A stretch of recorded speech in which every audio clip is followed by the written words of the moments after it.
They create weight classes for a reason. Now, as we go into 2025, you know, this is the last 2 hours of going into 2025. And a lot of you guys have been kind of tuning in, but over the past couple of weeks, you know, our focus has been really breaking down the science of sport.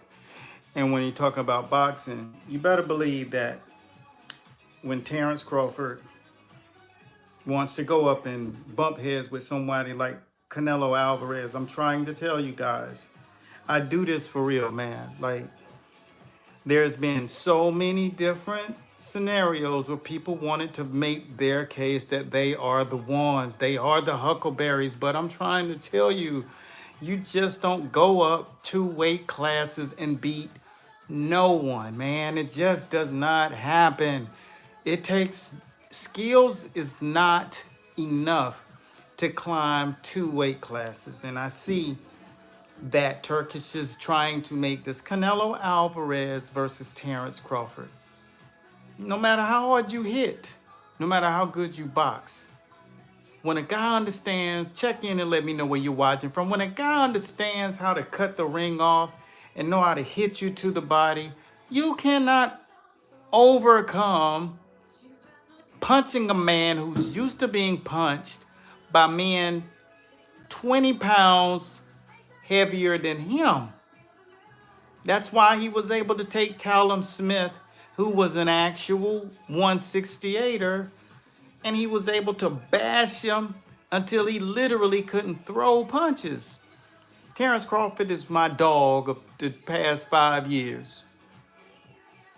He's my dog, you know, and shit, man, I don't want to see him do something that everybody will be hyped and believing he can do it. And then when they get in the ring, just like with Charlo, you started to believe that he could do it. Charlo was 154 naturally, almost 6 feet tall, and he didn't win a round. What do you think a dude that's naturally 3 weight classes below him? See, I'm gonna give you the true breakdown analogy. When Andre Ward was in the Olympics, he fought at 178. He had to put weights in his pocket to make the weight. But when he went to pros hit, so he can't get away with that, right? So what he did at that point was took his own narrative and they stayed at 168, literally for his entire professional career until he went to 175 at the end. Because what did he say? His weight had to settle. Now, I'm not up here talking like all of these people that are talking boxing on the internet. I really did it. I really coached it. I really taught it. I've been in over 40 championship fights, even in the world in UFC, helping guys like Daya Davison work with Dustin Poirier and to beat Conor McGregor twice, and a multitude of other ones over at the American Top Team. Boxing and coaching and working with guys like Ray Mercer, who had the Fight of the Year with Evander Holyfield and Lennox Lewis. Advisor for Rashad Holloway, who was chief sparring partner for Manny Pacquiao for 5 years running. The years where Manny was smashing and blasting guys. He was doing that using our guy, taking his science and learning how to fight pure boxers. I'm really about that life. I really did it for real, okay? Now, when we talk about bone density, when you fighting a guy who's bigger than you, not because he's eating more McDonald's, but because he literally has bigger bones. So the bones is where you got to really start saying, if a guy comes up to you and hits you with a stick, and then they hand you an aluminum bat and you hit the guy back, who's going to take the worst of that punch, right? That's the equivalent of what happens when you fight a guy that's naturally heavier and skilled. Canelo's not some guy that you're going to go out there and outbox. Bivol didn't outbox him. Bivol was just bigger than him, so he couldn't overcome what he was actually having to deal with. And see, this is where we talk about, this is what people don't really equate when you are talking about fighting.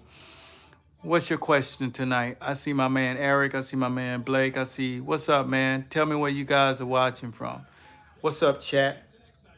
We taking this to the next millennium with this. Let me see. First Sergeant Mason sending greetings from the Middle East. All right. Looking for things to watch. Yeah, what's going on here, soldier? Everything is good.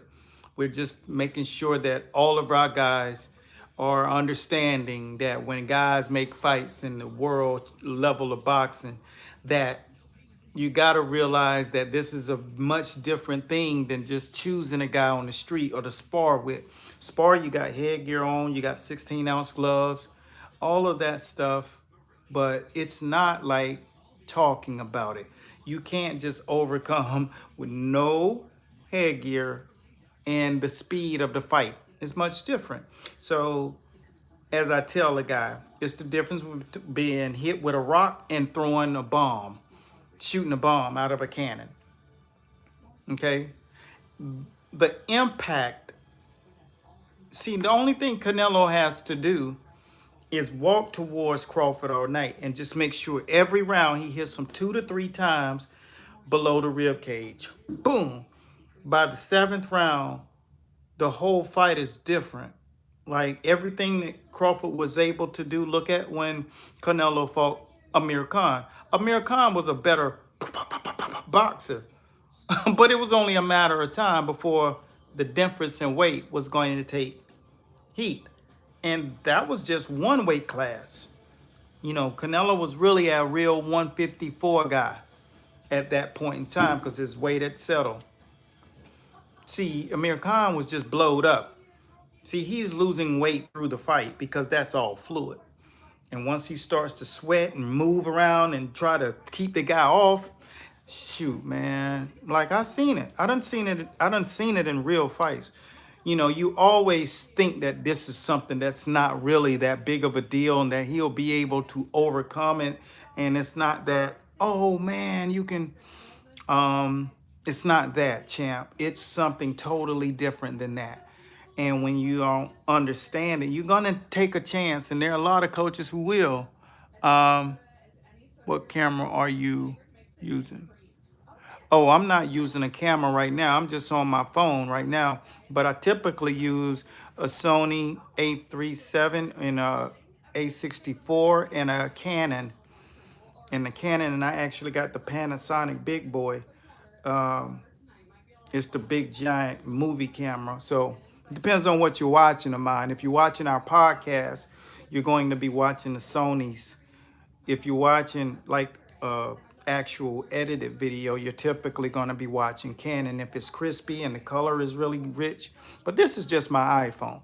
But yeah, man. So I just want you guys, a lot of people, let me see, what are you saying? Hi, I have a question. What is your question? What content do you make on YouTube? So here's the thing. That's a great question. Let me see. What's your name? I think your name's Robert. Yeah. So what we do is we provide, we teach boxing, the true science of boxing. We're not just throwing out tutorials on demonstrations. We go behind the process of developing skills. So you want to have a real comprehension of what you do on when it comes to boxing. And so we put that content out, and we also teach people how to run boxing programs.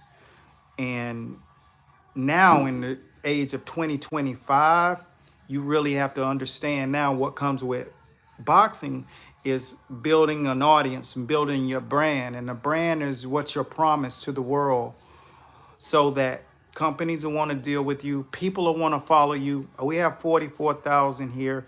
I have 300,000 on Facebook. I mean, 770,000 followers on Facebook. Listeners, not followers. Nobody follows me. You guys are listeners. You listen to me. You're paying attention. Damn it, I owe you some good quality content. And when we produce real stuff. We produce things that when you watch it, you're going to say, oh my gosh, that's why. All right. So, and then we really just teach you guys how to be better at who you are. Like you're projecting yourself to go into 2025. You know, I want to encourage everybody to not be afraid of what you're going to have to endure, because being the highest version of yourself is much easier than you think. If you can start a channel, which I think everybody should just have a channel, right? You should just have a channel, because you need to understand what it's like for people to say something negative to you. And then you need to understand what's the most impactful thing is not when someone says